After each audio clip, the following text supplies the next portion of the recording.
Now adjust the volume control so that the sound can be heard in all parts of the room. This is the Protect Your Assets podcast. You get the idea? It's on the internet. Make him the cutest that I've ever seen. Go on. Give him two lips like It's like no cheese I've ever tasted. and tell him that his love's Here's the Sandman. over, Sandman. Most of our kids just finished school, so congratulations. But if you stop and think about it, our education system does very little when it comes to teaching our kids about money. That's why it's incredibly important that as a parent or grandparent, we do everything we can to share our hard-earned knowledge with our kids. If you haven't found the right opportunity, or you just don't know how to start the conversation, then you're in luck today, because all we're going to talk about is how you can show your kids 6 things to teach them about money in terms that they will understand. Don't miss the education this morning. Stick with me as we cover 6 things you want to know. Good morning. I am David Hollander, the Sandman, and this is Protect Your Assets Radio. For those of you hearing the jingle, people around here, yep, they call me the Sandman because I help you sleep well at night by taking care of problems you have with taxes, legal issues, the market, you name it.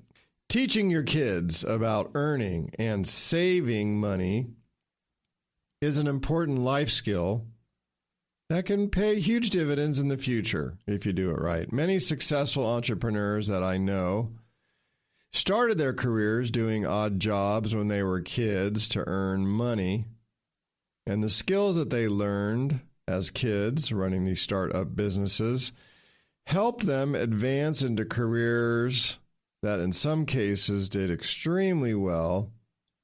And in addition, they really enjoyed their work and at the end of the day made a nice contribution to society. So we can't turn back time, but certainly it's never too late to teach your kids how to save, how to invest, and maybe even start a business. These are the things that we're going to cover today, so you don't want to miss a single second of our show, as I'm going to go over 6 things that you want to teach your kids about money. Tired of Venmoing your kid money all the time? Well, stick around as I share with you how to discuss money and priorities when I come back. You're listening to Protect Your Assets with David Hollander, the Sandman. That's me. We'll be right back.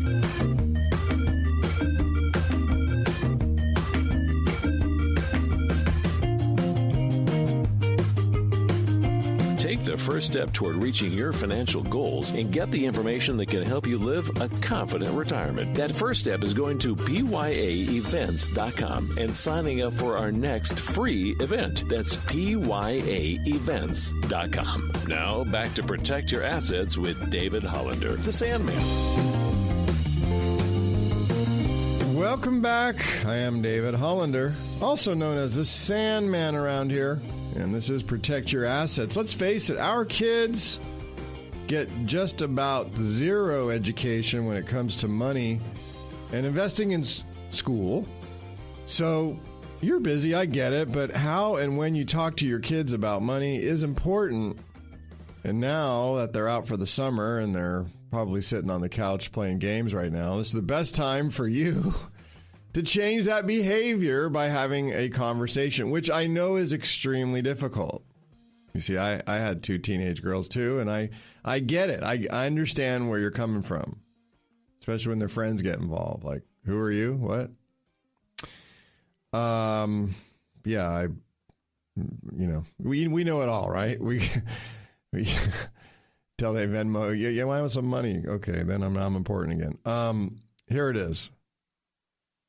When you're making dinner, when you're driving them to practice, or let's just say you're sitting at the table together, they're plugged in, you're doing your work, whatever. Ask them this. Do you understand why I work? And don't say it in that tone.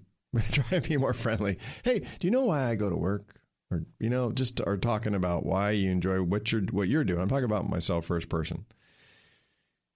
I explain, well, look, I'm going to work right now to earn money. It seems obvious, but just think through it with me. So I can pay for that computer you're working on right now. Eating a nice meal. Glad I went to work today so I could pay that $32 steak that we're eating right now. Practical terms. They don't get it. You go and you do all the stuff, you put it in front of them, you just expect them to understand. How are they going to understand that? Then ask them, hey, what are you thinking about for your future? Like what kind of work would you like to do? Maybe you don't put it such in a great term in the future.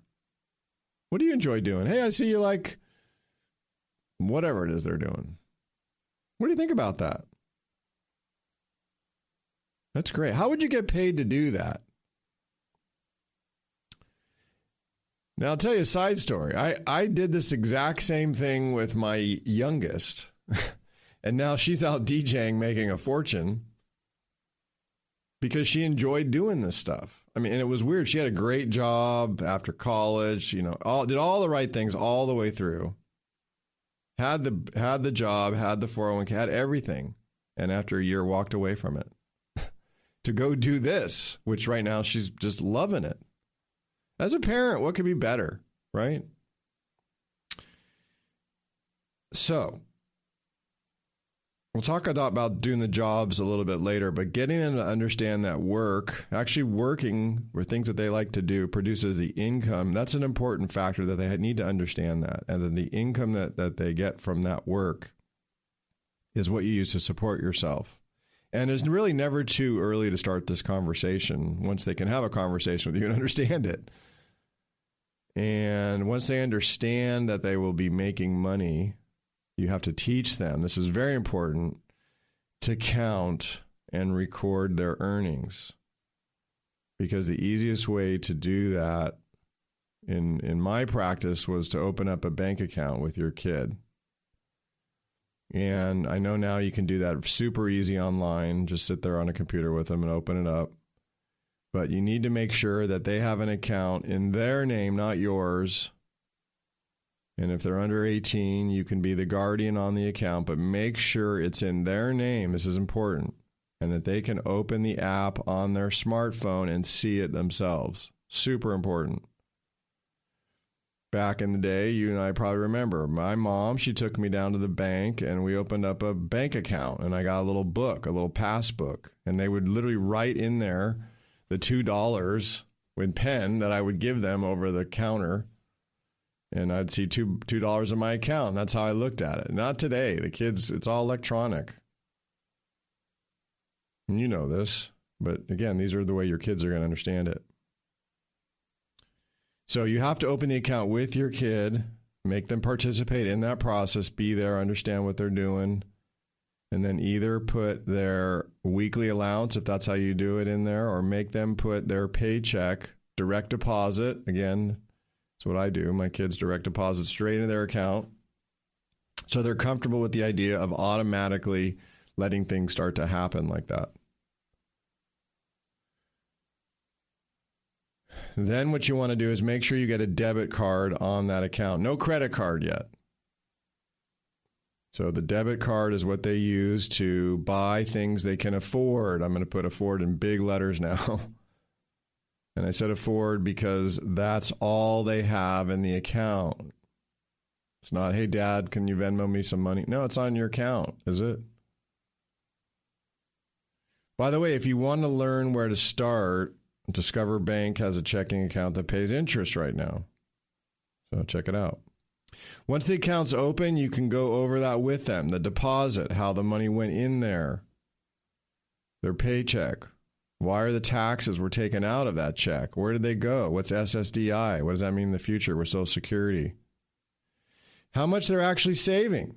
Make sure you go over with them the deductions, what they mean, and then what they're actually putting into a savings account. They have to start seeing that math and doing that math in their head to really understand it. And you need to walk them through that. You understand it. It's easy because you've been doing it so long, but they don't. They have no idea. And I can't explain this enough because many of the athlete clients that I've worked with, they get one big giant check. What do? They go out and buy a big house and they buy a big car. And then, oh yeah, taxes are due and they don't have anything left. And then guess what happens? Sell the big car, well, they usually sell the house first, then they have the big car running around, then they have to sell the car because it needs repairs. Why? It all starts with the kids. Just didn't get educated. Not proper education. Just that simple.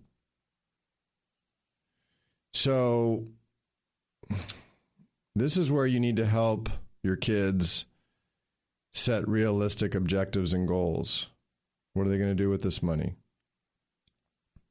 Be careful here, though, with your own interpretation of the world.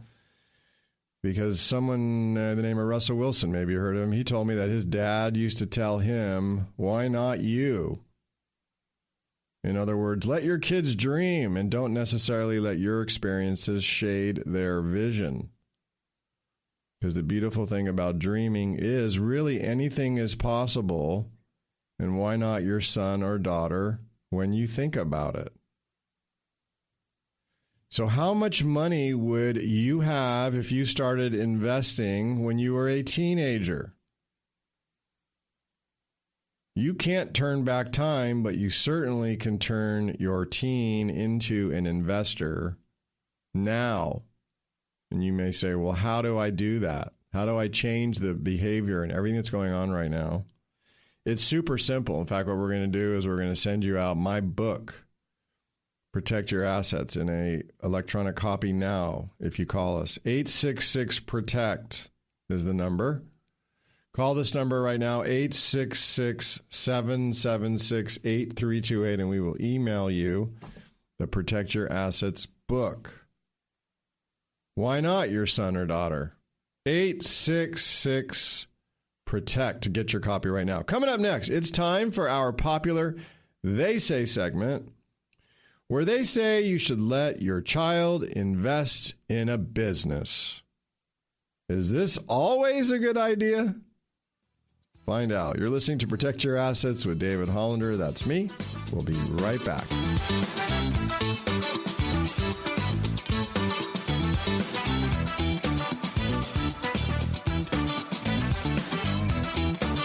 Take the first step toward reaching your financial goals and get the information that can help you live a confident retirement. That first step is going to pyaevents.com and signing up for our next free event. That's pyaevents.com. Now back to Protect Your Assets with David Hollander, the Sandman.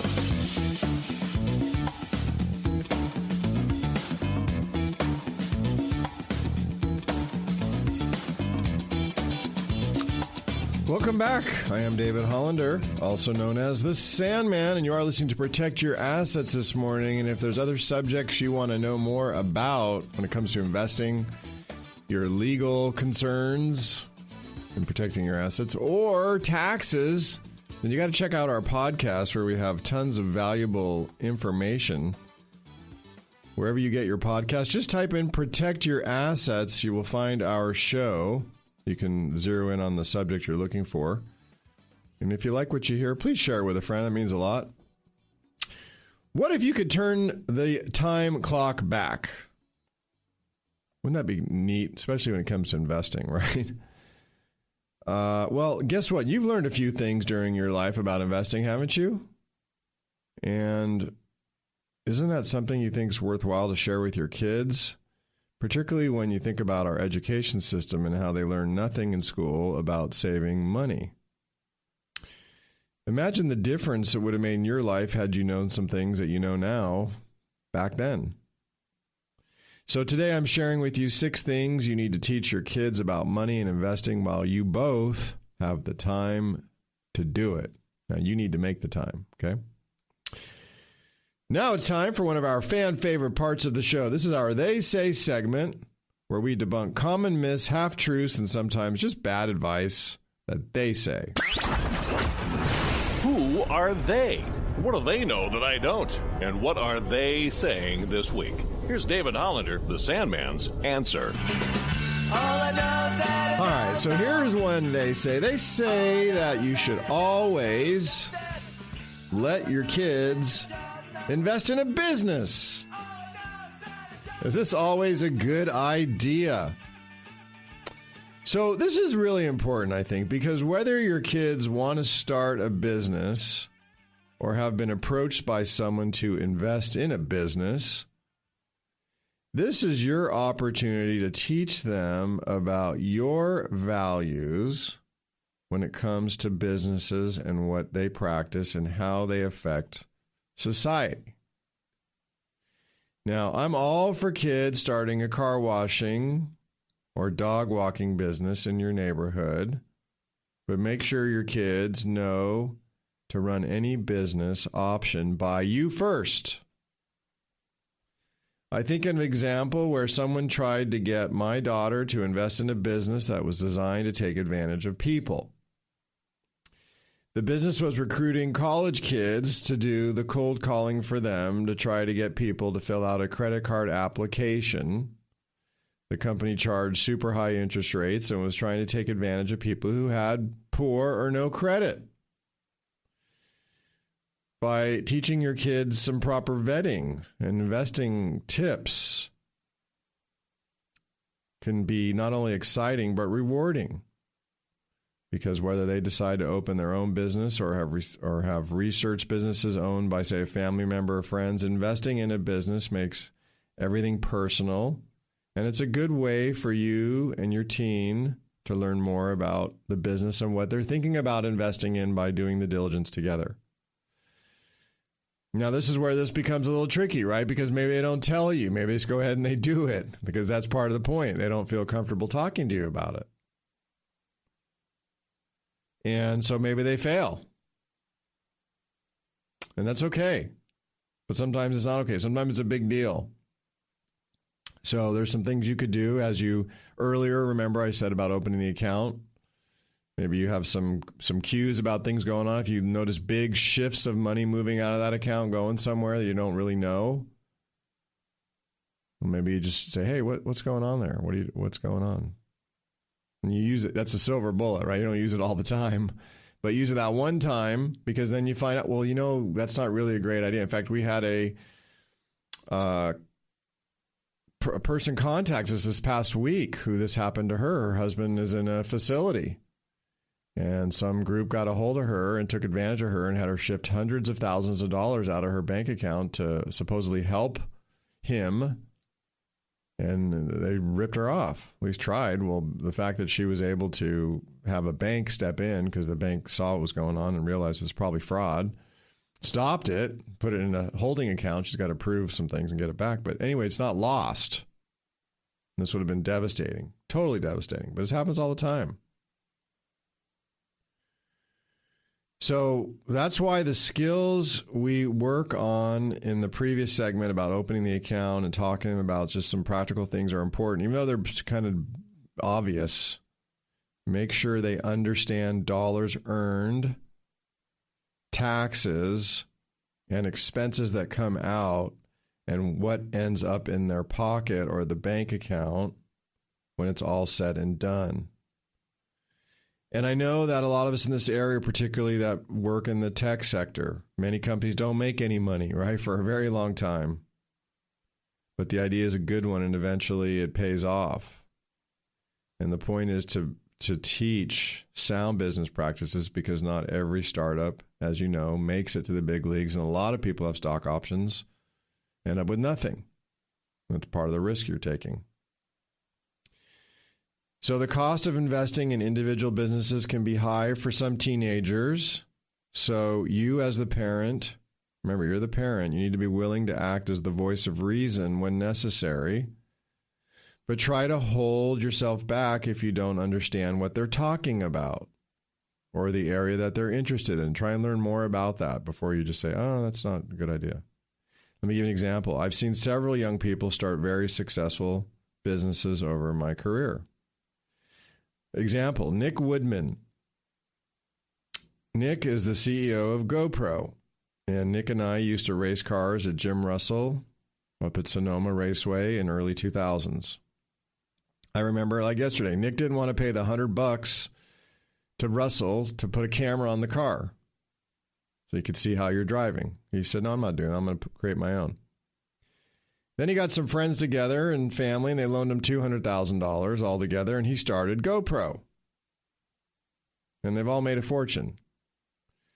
Sometimes it's those simple ideas that we can't see how it's going to change the world or your child's life until it's too late.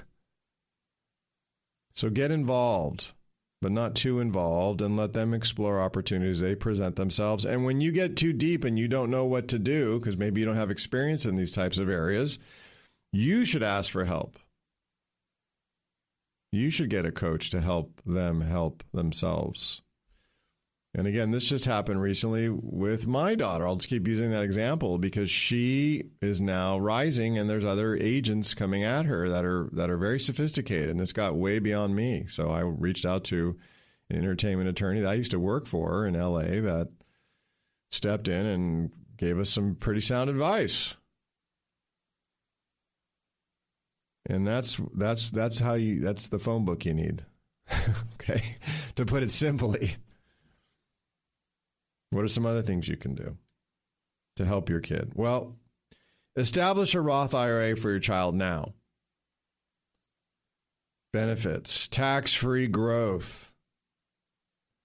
Do a Roth IRA. Those contributions, they've been taxed. So when they go in there, they're tax-free. You can do up to $7,000 this year. All earnings in that account are tax-free forever, as long as they're alive. Of course, the IRS could always change that, but right now that's the way it is. It's going to keep growing, compounding, tax-free for your kid. You may already have a Roth IRA. If you don't, maybe you should get one for you. I'm talking to you. A Roth conversion is also a possibility for you. That is taxable. Maybe there are other tax consequences, but if you talk to someone who knows what they're doing, is qualified, they could help you figure out if that makes sense. So again, if you learn about that for yourself, maybe you could help your kid also get theirs going and then teach them how to use that. How do you use a Roth? Well, you could buy index funds. Those are a lot cheaper than, say, mutual funds. And I would consider asking your kids what they like. If they're into tech, if they're into crypto or things like that, there are ETF indexes that track things that they like. And then you could explain, well, rather than buying that one stock that just got hammered 92%, now you lost everything. Well, you buy a basket of stocks in that index that you're interested in, and it's highly, highly unlikely that they're all going to go bankrupt. It's possible, of course, but then the volatility is much lower, and if that trend is really a positive trend over time, that could work out. Could work out nicely. Last, teach your kids to contribute or save regularly or systematically. This is important. The point that you need to teach them is to actually save their money by doing periodic or regular contributions into any kind of a savings account, whether it be a old school passbook savings account, a Roth IRA, a 401k. This is one of the easiest lessons you can teach them if you show them how to do it. And it's an easy step. And once it's set up, it's automatic. It's systematic. And then it takes the brain out of the equation, which usually gets in the way. Remember what Arnold Palmer said? It's the 6 inches between. It's usually your worst enemy. Want to help your kids get started on learning the topics I'm discussing today, but just don't know how to start the conversation? Well, pick up the phone right now and get my checklist, 866-PROTECT. I will send you this checklist that is easy, quick, and you'll learn something. 866-PROTECT, 866-776-8328. Get your checklist now, 866-PROTECT.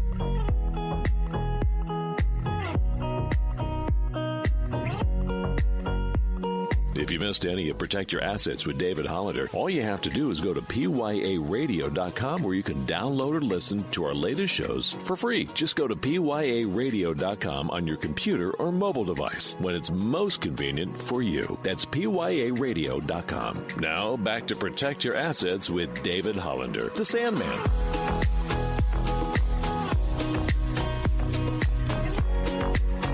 Welcome back. I am David Hollander, also known as the Sandman.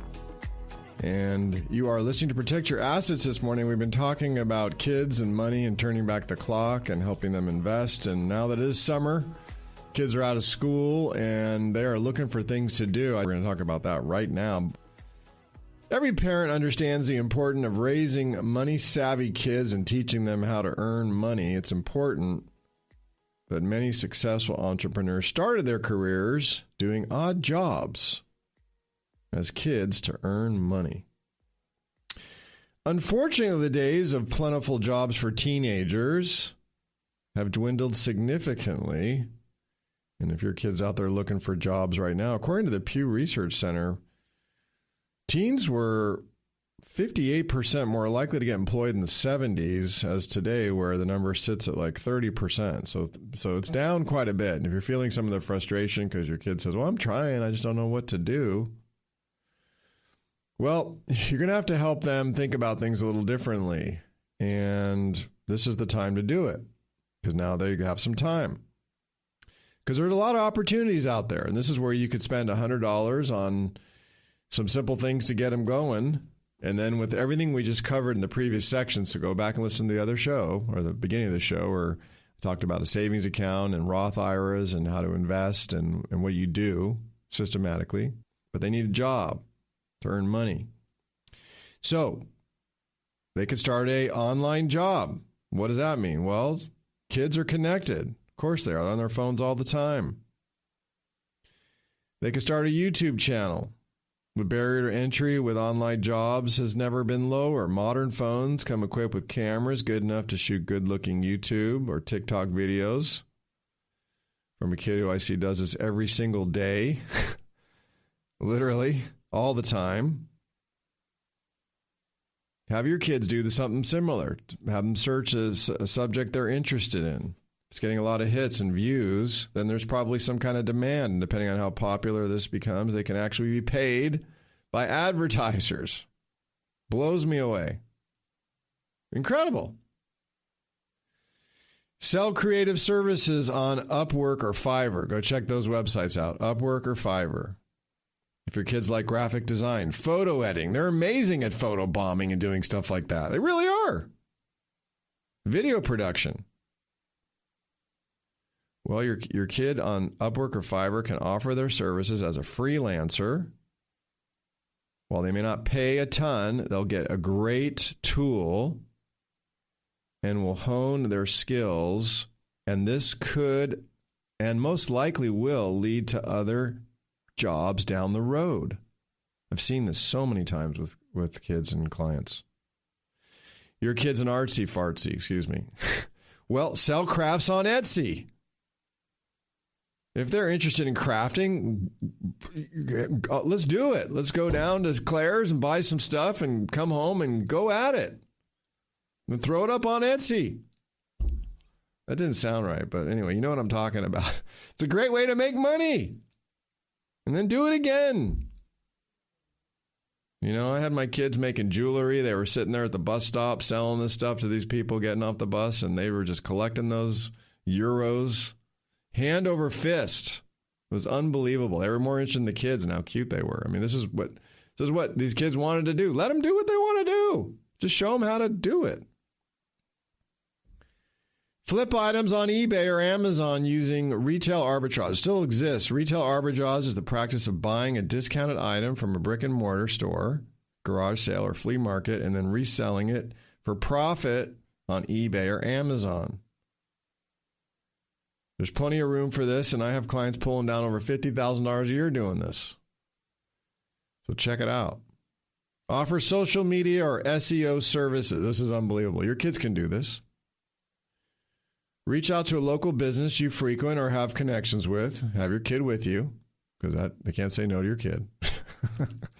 Offer to write them 10 social media posts or a few blog posts, posting on their website for free, see how they like it, and then if it works, which it will, then you do like a weekly subscription or something, monthly fee.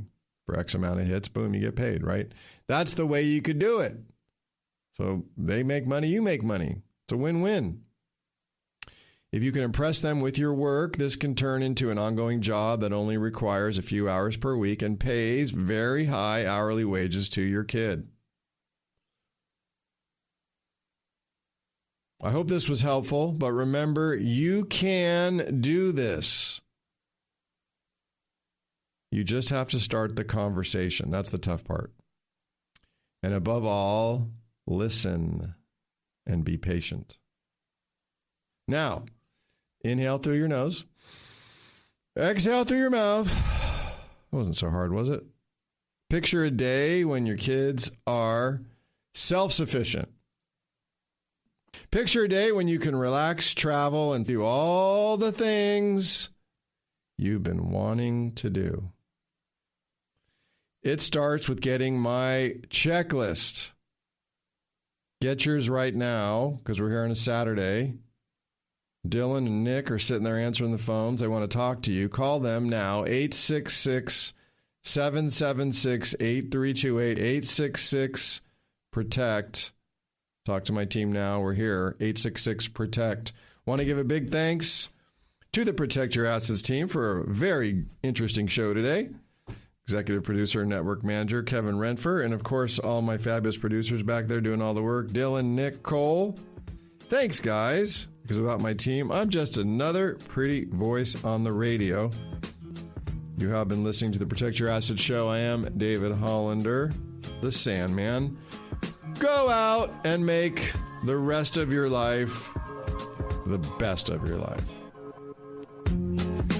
Investment advisory services are offered through Liberty Wealth Management, a registered investment advisor. This podcast is for informational purposes only and should not be relied upon as a basis for investment decisions. The strategies mentioned are not suitable for everyone. The information expressed does not consider your specific situation or objectives and may not be appropriate for all investors. Past performance is not indicative of future results. To better understand the risk associated with investing and how it reacts to different market conditions, listeners should always consult with their qualified investment professionals, financial advisors, legal or tax specialists, and conduct their due diligence before making any financial decisions or taking any action. The legal information provided on the air is not intended to substitute for callers hiring their lawyers to advise them about personal legal matters. Investments involve risk and, unless otherwise stated, are not guaranteed. Liberty Group LLC paid for the following program, and the host's views and opinions do not represent those of the station or its ownership. California Life Agent number 048569. Persons engaging the services of one affiliate of Liberty Group LLC companies should be aware that each company is operated separately. You're listening to the Protect Your Assets Radio Network.